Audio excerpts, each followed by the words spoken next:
નમસ્કાર વિદ્યાર્થી મિત્રો, જય સ્વામિનારાયણ। આપણે ધોરણ 11 વિષય અર્થશાસ્ત્ર, જેમાં પ્રકરણ 5 છે આવક અને ખર્ચના ખ્યાલો, એના વિશે ચર્ચા કરતા હતા, બરાબર।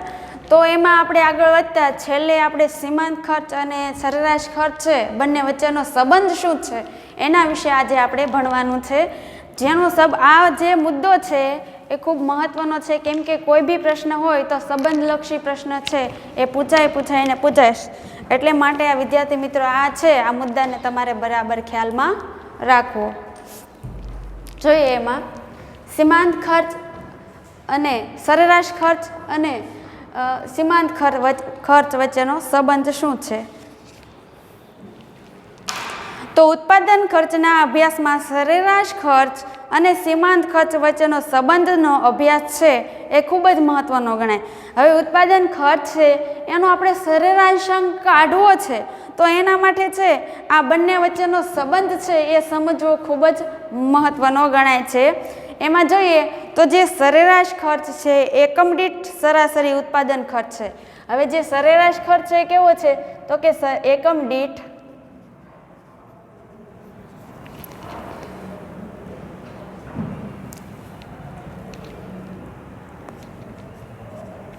સરાસરી યુક્ત છે, બરાબર। આ એકમ દીઠ છે અને સીમાંત ખર્ચ એ સીમાંત એકમનું ઉત્પાદન કરે છે। આ સીમાંત ખર્ચ છે એ સીમાંત એકમનું ઉત્પાદન કરે છે, બરાબર। હવે ઉત્પાદક લાંબા ગાળે ઉત્પાદન ચાલુ રાખવાનો નિર્ણય લેશે એટલે અસ્થિર ખર્ચમાં આવશે, કેમ કે સરેરાશ ખર્ચમાં છે એ લાંબો ગાળો ન હોય। તો એની અંદર જોઈએ તો ઉત્પાદક છે એ લાંબા ગાળા સુધી ઉત્પાદન ચાલુ રાખવાનું છે નિર્ણય લેશે જ્યારે તેને મળતી વસ્તુની કિંમત સરેરાશ ખર્ચ કરતાં વધારે હશે। હવે કેમ કે લાંબા ગાળા સુધી ઉત્પાદન કરે છે એટલે એને જે વસ્તુ એ ઉત્પાદન કરે છે અને વસ્તુની કિંમત છે એ બહોળી જોવાની, એટલે વસ્તુનું જે કિંમત છે એ સરેરાશ ખર્ચ છે એના કરતાં વધારે હશે। અને ટૂંકા ગાળામાં ઉત્પાદન ચાલુ રાખવાનો નિર્ણય જો લેશે તો વસ્તુની કિંમત સીમાંત ખર્ચ કરતાં વધારે હશે।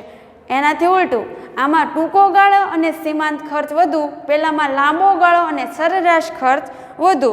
આમ ઉત્પાદન અંગેના નિર્ણયો લેવા માટે સરેરાશ ખર્ચ અને સીમાંત ખર્ચ બંનેના ખ્યાલો છે એ ખૂબ જ મહત્વની ભૂમિકા ભજવે છે। આપણે એક ઉદાહરણ અને અનુસૂચિના આધારે આપણે સમજીએ કે સરેરાશ ખર્ચ અને સીમાંત ખર્ચ વચ્ચેનો સંબંધ આપણે તપાસવાનો છે। તો આપણને એક ઉદાહરણ પાઠ્યપુસ્તકમાં આપ્યું છે કે કોઈ પેઢીમાં વસ્તુના ઉત્પાદન માટે સરેરાશ ખર્ચ અને સીમાંત ખર્ચ અને કુલ ખર્ચની સ્થિતિ આપણને આ મુજબ આપેલી છે। જેમ કે આપણને ઉત્પાદનના એકમો, એમાં 1, 2, 3 એમ 7 સુધીના છે ઉત્પાદનના એકમો આપેલા છે, જ્યારે કુલ ખર્ચ TC એની અંદર આપણને છે 20થી શરૂ કરીને આ બધા છે એ બધી સંખ્યાત્મક રીતે આપણને દર્શાવેલા છે જે કુલ ખર્ચ છે।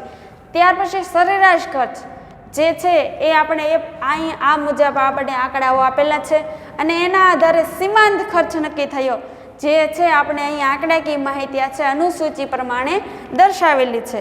અહીં જે કોષ્ટકમાં અનુસૂચિ આપી છે એને અનુરૂપ જોઈએ તો અનુસૂચિમાં આ દર્શાવ્યા મુજબ જેમ જેમ ઉત્પાદનનું પ્રમાણ વધે છે, કેમ કે અહીં ઉત્પાદનનું પ્રમાણ 1 છે અને અહીં ઉત્પાદનનું પ્રમાણ છે એ કેટલું વધીને થાય છે? તો કે 7 જેટલું થાય છે।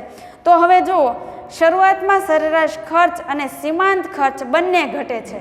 હવે શરૂઆતમાં જે સરેરાશ ખર્ચ છે એ 20 છે અને સીમાંત ખર્ચ છે એનાથી કંઈ મૂલ્યવાળું કે આંકડાકીય દ્રષ્ટિએ આપણે દર્શાવેલો જ નથી, પણ બીજા સ્ટેપમાં જોઈએ તો 17.5 છે અને એની આગળ છે સીમાંત ખર્ચ છે શું છે? તો કે છે 15 છે। હવે એની સામે જો કુલ ખર્ચ કેટલો છે? તો કે 35 છે। તો 35માંથી સરેરાશ ખર્ચ છે આપણે 17.5 આપેલો છે અને જ્યારે સીમાંત ખર્ચ છે એ આપણે 15 આપેલો છે। તો એમાં શું કીધું? તો કે આ બંને છે એમાં બંનેમાં શું થાય છે? તો કે ઘટાડો થાય છે, બરાબર। તેનું કારણ ત્યારે વધતી પેદાશ, નિયમ લાગુ પડે છે, કેમ કે અહીં જો વસ્તુની જે પેદાશ છે ક્રમિક રીતે વધારો જોવા મળે છે, એટલે વસ્તુની જેમ પેદાશ વધે છે તેમ સરેરાશ ખર્ચ અને સીમાંત ખર્ચ છે એમાં પણ ક્રમિક રીતે આપણને શું જોવા મળે છે તો કે વધારો, જે કુલ ખર્ચને અનુરૂપ છે એ ઘટાડો જોવા મળે છે. ઉત્પાદન ચોથા એકમે સરેરાશ ખર્ચ અને સીમાંત ખર્ચ સરખા ગણાય છે. ચોથા એકમે છે એ આ સીમાંત ખર્ચ અને સરેરાશ ખર્ચ છે બંને સમાન લાગે છે. હવે ત્યારબાદ ઘટતી પેદાશના નિયમ કામ કરતો હોવાથી સરેરાશ ખર્ચ અને સીમાંત ખર્ચ બંને વચ્ચે અનુસૂચિમાં જોઈએ તો આપણને ઘટ વધ અને એ પ્રમાણે છે એ સીમાંત ખર્ચ રેખા અને સરેરાશ ખર્ચ રેખા છે આપણને આલેખ દ્વારા દર્શાવેલી છે. એમાં જુઓ તમને તો કે આપણે આની અંદર આપેલું છે સીમાંત ખર્ચ, એના સંબંધની અંદર તો કે સીમાંત ખર્ચ અને સરેરાશ ખર્ચ એટલે કે MC અને AC આ બંને વચ્ચેનો સંબંધ છે એ આપણને આ રેખાઓના જે અંકન છે એના દ્વારા આપણને સ્પષ્ટ થશે. તો શરૂઆતમાં જો સંબંધો છે એની અંદર 5.41 અંદર સીમાંત ખર્ચ અને સરેરાશ ખર્ચ, તો આમાં શરૂઆતમાં જે સરેરાશ ખર્ચ ઘટે છે, શરૂઆતમાં છે આપણો સરેરાશ ખર્ચ કેટલો છે તો કે 20, બરાબર. તો શરૂઆતમાં છે એ સીમાંત ખર્ચ ઘટે છે, પરંતુ સરેરાશ ખર્ચના ઘટાડા કરતાં સીમાંત ખર્ચનો ઘટાડો ઝડપી છે. હવે સરેરાશ ખર્ચ છે એના કરતાં સીમાંત ખર્ચનો જે ઘટાડો છે એ ઝડપી છે, કેમ કે એનાથી વધારે નીચું એમાં કોઈ કિંમત જ નથી આપી, એમાં કોઈ આંકડો આપેલો જ નથી. એટલે આપણે અહીં કહીશું કે સરેરાશ ખર્ચ છે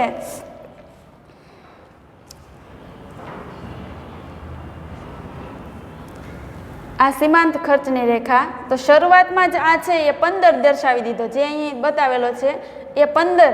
તો કે અહીં આપણે શું નિર્દેશ કરી શકીએ તો કે જે સીમાંત ખર્ચ છે એના કરતાં સરેરાશ ખર્ચ છે એનો ઘટાડો છે આપણે શરૂઆતમાં જોવા મળે છે. ત્યાર પછી સીમાંત ખર્ચ અને સરેરાશ ખર્ચ બરાબર, કેમ તો કે જ્યારે સરેરાશ ખર્ચ લઘુત્તમ હોય, જ્યારે આ સરેરાશ ખર્ચ છે એ ઓછો હોય, લઘુત્તમ હોય, ત્યારે સીમાંત ખર્ચ રેખા અને સરેરાશ ખર્ચ રેખા નીચે છેદીને પસાર થાય છે. એ જ સમયે સરેરાશ ખર્ચ અને સીમાંત ખર્ચ બંને સરખા હોય છે, કેમ કે આપણે બંને છે એ 15 આપેલા છે. તો અહીં શું થશે તો કે આ બંને રેખા છે એ એકબીજાને સમાન થશે, એટલે કે બંનેમાં છે એ સમાનતા રહેલી છે. હવે ક્રમિક રીતે જોઈએ તો એમાં સીમાંત ખર્ચ અને સરેરાશ ખર્ચ, જ્યારે સરેરાશ ખર્ચ રેખા સીમાંત ખર્ચ રેખાને છેદીને, જ્યારે જે સરેરાશ ખર્ચ રેખા છે એ આ સીમાંત ખર્ચ રેખાને છેદીને એટલે કે એના વચ્ચેથી પસાર થઈને જ્યારે છેદીને પસાર થાય છે ત્યારબાદ બંને ખર્ચામાં વધારો થાય છે. હવે અહીંયા જો ઉત્તરોત્તર તો કે અહીંયા અને અહીંયા બંને ઠેકાણે શું થાય તો કે વધારો થાય છે. હવે સમયે સરેરાશ ખર્ચનો વધારો કરતાં સીમાંત ખર્ચનો વધારો ઝડપી હોય છે.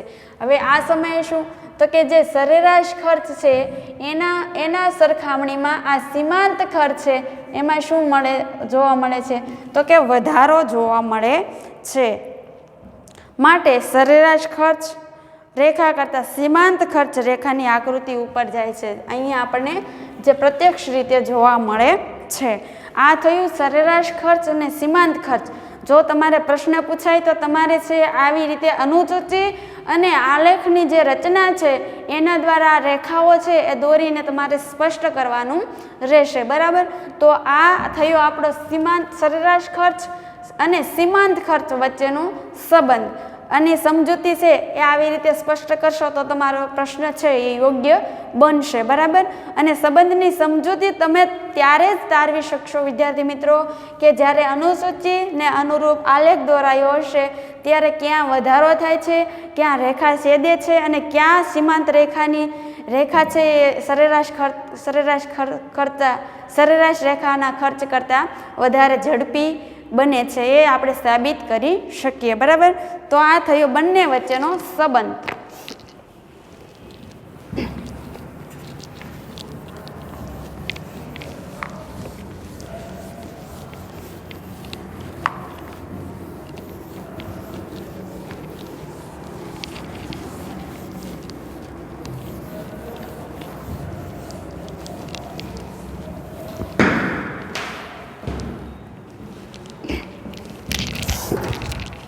ત્યાર પછી આપણને આપેલો છે લાંબા ગાળાની સરેરાશ રેખા.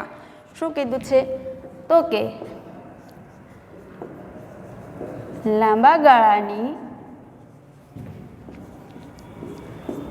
સરેરાશ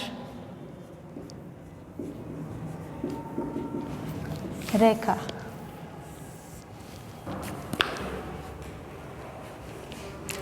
સરેરાશ ખર્ચની રેખા, સોરી.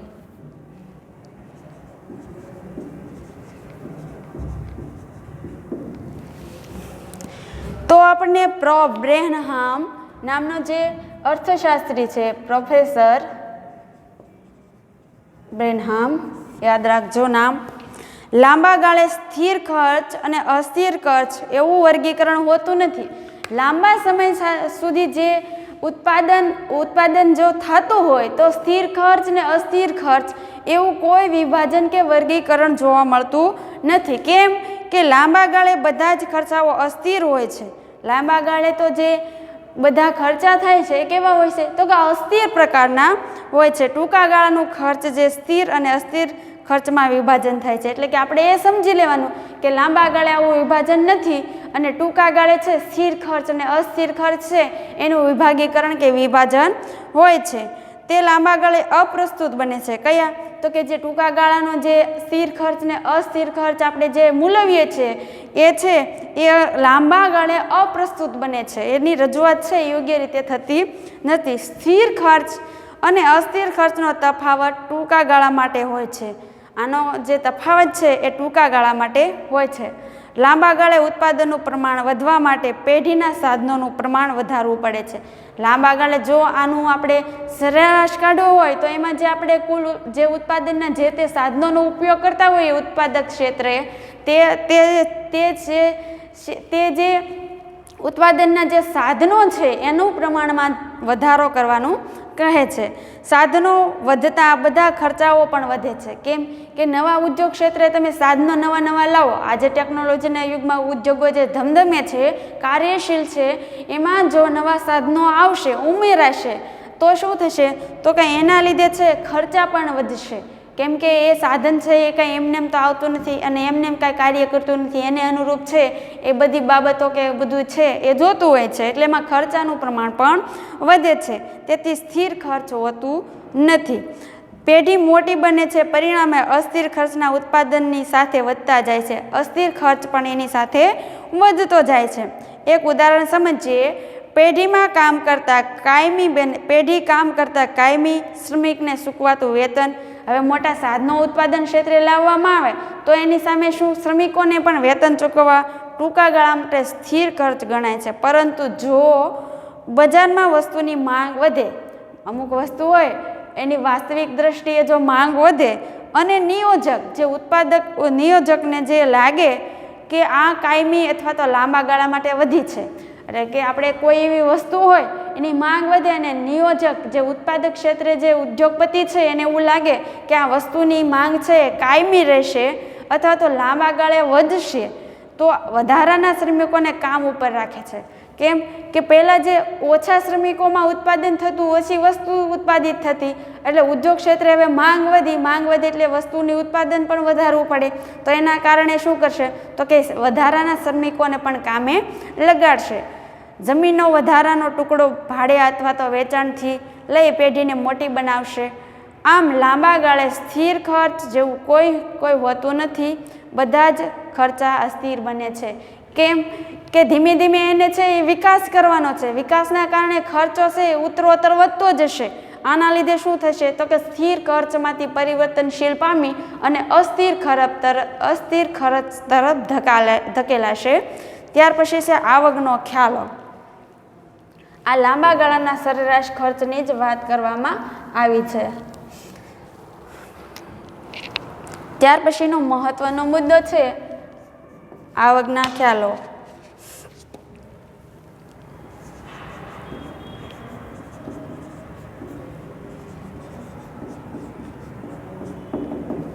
તો આવકનો ખ્યાલ આપણને શું કહેવા માંગે છે?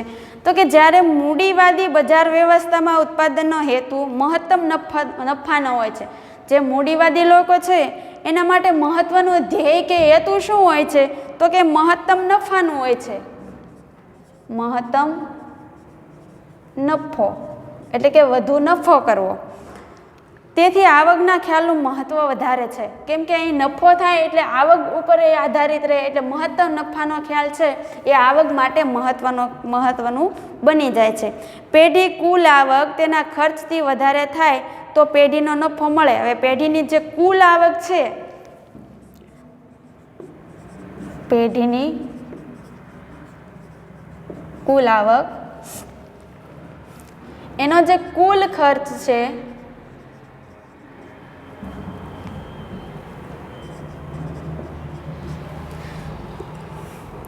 વધારે થાય તો પેઢી નફો મળે, એટલે કે કુલ ખર્ચ વધારે તો એને શું મળે, તો કે એના આધારે એને નફો મળે છે.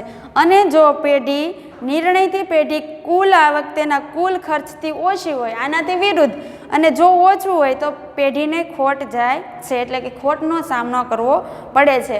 પરંતુ નફાના વિશ્લેષણમાં કુલ આવક કરતાં સરેરાશ આવક અને સીમાંત આવકનો ખ્યાલ વધારે મહત્વનો છે. હવે નફાનું જો વિશ્લેષણ કરવું હોય, આપણે નફાકીય વિશ્લેષણ કરવું હોય તો એની અંદર આપણે કઈ વસ્તુ લેવાની છે, તો એની અંદર છે આપણે કુલ આવક કરતા, કુલ આવક એના કરતા સરેરાશ આવક અને સીમાંત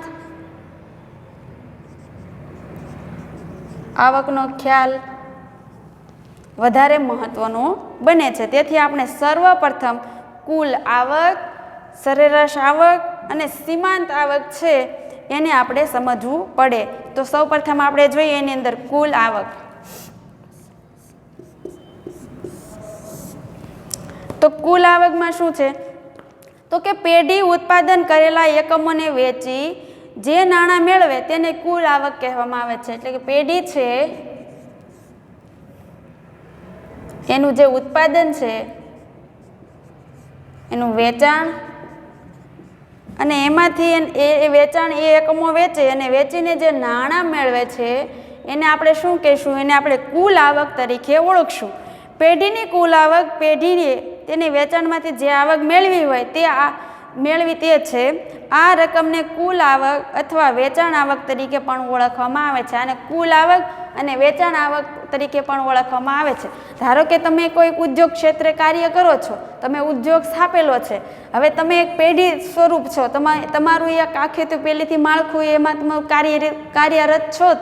હવે તમે ઉત્પાદન એકમો, તમે કંઈક ઉત્પાદન એકમો તૈયાર કરો છો અને એનું વેચાણ કરો છો, એમાંથી તમને પરિણામ સ્વરૂપે કંઈક નાણાં મળે છે.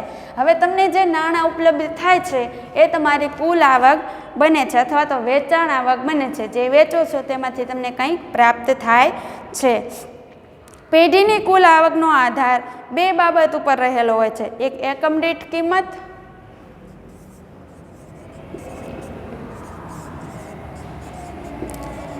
અને બીજું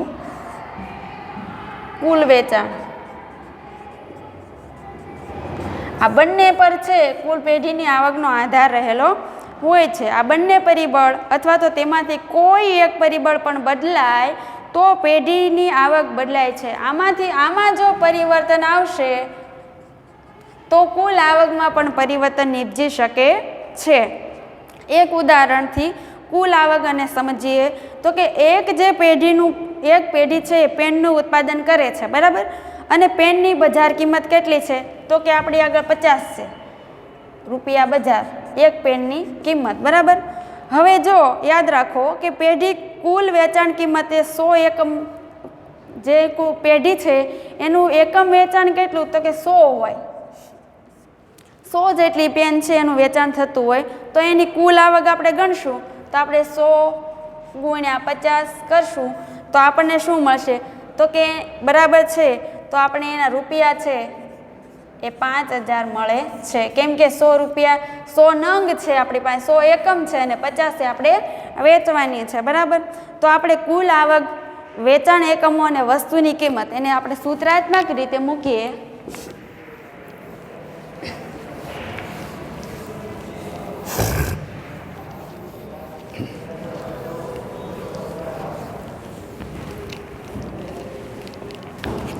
તો આપણે પહેલા કહેશું કુલ આવક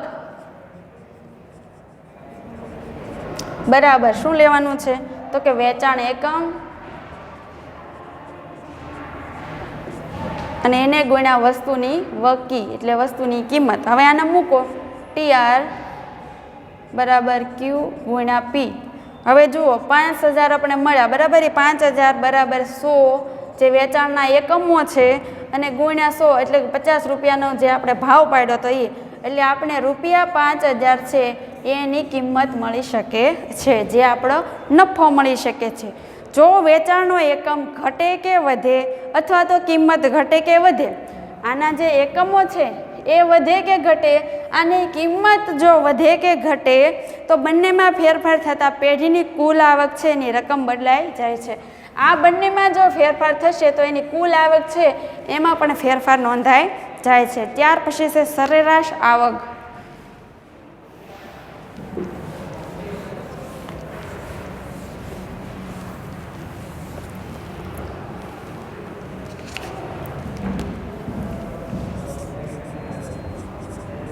સરેરાશ આવક. તો સરેરાશ આવક કોને કહેવાય કે જો કોઈ પેઢી સરેરાશ આવક તેની પેઢીની કુલ આવકને પેઢીના કુલ ઉત્પાદન એટલે કે જે વેચાણ એકમોમાંથી ભાગવાથી મળે છે એટલે આપણે સરેરાશ આવક કહીશું. એટલે પહેલાં લેવાનું કે આપણી જે સરેરાશ આવક છે આ જે સરેરાશ આવક આપણે છે એને કુલ આવક વડે એટલે કે કુલ આવક છે પેઢીના કુલ ઉત્પાદન એની સાથે આપણે શું લેવાનું છે તો કે કુલ ઉત્પાદન. આ એકમો વડે ભાંગવાથી આપણને મળે છે એને સરેરાશ આવક કહેશું. એટલે સૂત્ર રીતે જોઈએ તો સરેરાશ આવક બરાબર કુલ આવક છેદમાં કુલ ઉત્પાદન. હવે જુઓ એને સૂત્રની રીતે આપણે જે આંકડાઓ મળેલા હતા આગળ એ પ્રમાણે જોઈએ તો Q જેમાં AR બરાબર શું લેવાનું છે તો કે સરેરાશ આવક, TR બરાબર તો કે કુલ આવક અને Q બરાબર છે વેચાણ થતી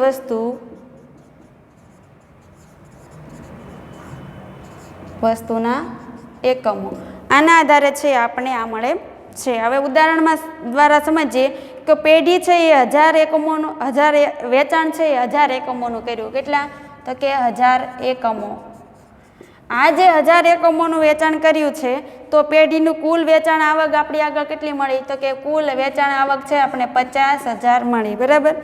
તો એ સૂત્ર પ્રમાણે મૂકીએ તો આપણે આવી રીતનું મૂકવાનું કે જે એકમો છે એ કેટલા છે પેલું આપણે શું લેવાનું છે કુલ આવક. તો આપણે કુલ આવક છે એ 50000 મૂકશું, છેદમાં જે એકમો છે એ મૂકશું અને રૂપિયાની જે કિંમત છે એ 50 મૂકી બરાબર. હવે સરેરાશ આવક એટલે કે પેન એકમ દીઠ થતી આવક સરેરાશ આવક છે. સામાન્ય પેઢી બધા જ એકમોનું વેચાણ એક સરખી કિંમતે કરે છે તો સરેરાશ આવક કિંમત જેટલી હોય એવું માની લેવું જોઈએ. એટલે આ પ્રમાણે છે આપણે સરેરાશ આવક મળે છે. હવે ત્યાર પછી સીમાંત આવક છે એની ચર્ચા છે એ આપણે આગળના પછીના લેક્ચરમાં કરશું. તો આજના આ લેક્ચરમાં આપણે એટલું સુધી શીખ્યા અને તમે પણ આના વિશે બરાબર પુનરાવર્તન કરશો અને સૂત્રો અને વ્યાખ્યાઓ છે એ બરાબર તમે સમજી અને યોગ્ય રીતે શીખવાનો પ્રયાસ કરજો. તો એટલે સુધી રાખીએ. Thank you.